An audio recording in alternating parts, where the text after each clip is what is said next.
Hola y bienvenido de nuevo a Dastra. En este último vídeo de la serie Formas nominales del verbo en latín, te explicaré qué es el supino, con qué terminaciones puedes encontrártelo y cómo tienes que traducir cada una de ellas. Como siempre, al final encontrarás el esquema con todo el contenido de la explicación.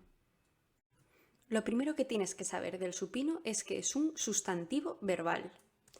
En cuanto a su formación, realmente no tiene mucho sentido decirla porque, como te podrás imaginar, está formado por el tema de supino y sus terminaciones que le son propias, que en este caso solo son dos, o u.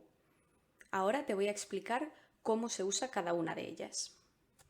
Empezaré por la terminación en um, de la que se suele decir en primer lugar que es una terminación propia del caso acusativo. Además, solemos encontrarnos el supino con la terminación cuando va acompañado de verbos de movimiento.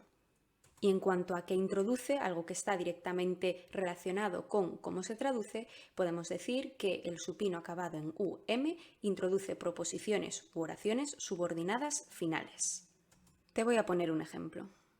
Tenemos aquí esta oración donde encontramos el supino al final de la misma, ¿no? Quaesitum, con esta T característica y además la terminación propia de su terminación en acusativo. Muy bien, pues ¿cómo traducirías esta oración? Pues empezamos, Caesar mitit, es decir, César envía legionem, una legión. Y ahora, frumentum quaesitum. Como he dicho, el supino en acusativo introduce oraciones subordinadas finales.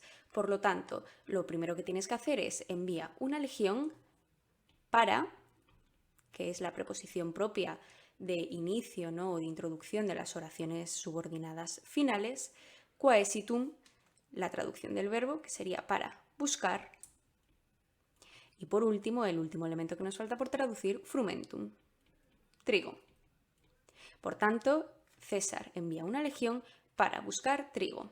Aquí puedes ver perfectamente cómo este supino es el que permite introducir la proposición subordinada final, que en castellano se traduce por para más infinitivo. ¿Y qué ocurre con la terminación de supino en u? Bueno, pues aquí tenemos un caso curioso porque es que los estudiosos no se ponen de acuerdo en determinar si esta terminación obedece al dativo o si por el contrario obedece al ablativo.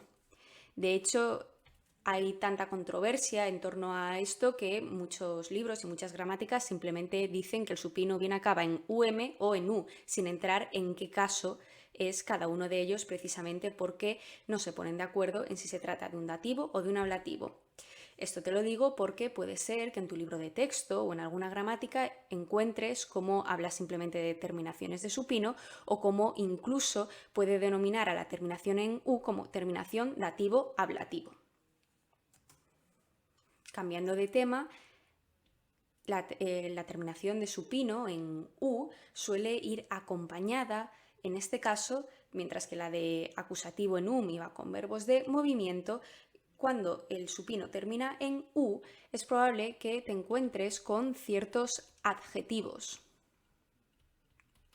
¿Y cuáles son estos adjetivos? Bien, pues te puedes encontrar con adjetivos que nombran finalidad, asombro, facilidad, etc. ¿Y cómo traduces este supino con la terminación en u? Bien, pues la traducción más frecuente es usar la preposición de más el infinitivo en cuestión. Para que lo veas mejor te voy a poner un ejemplo. En esta oración nos encontramos con el supino al final, sería viso, que es el supino del verbo video. Y entonces, para traducir esta oración, tendremos que decir esta cosa o este objeto es iucunda, que es un adjetivo que significa agradable, y por tanto, para traducir el supino simplemente sería decir agradable de ver.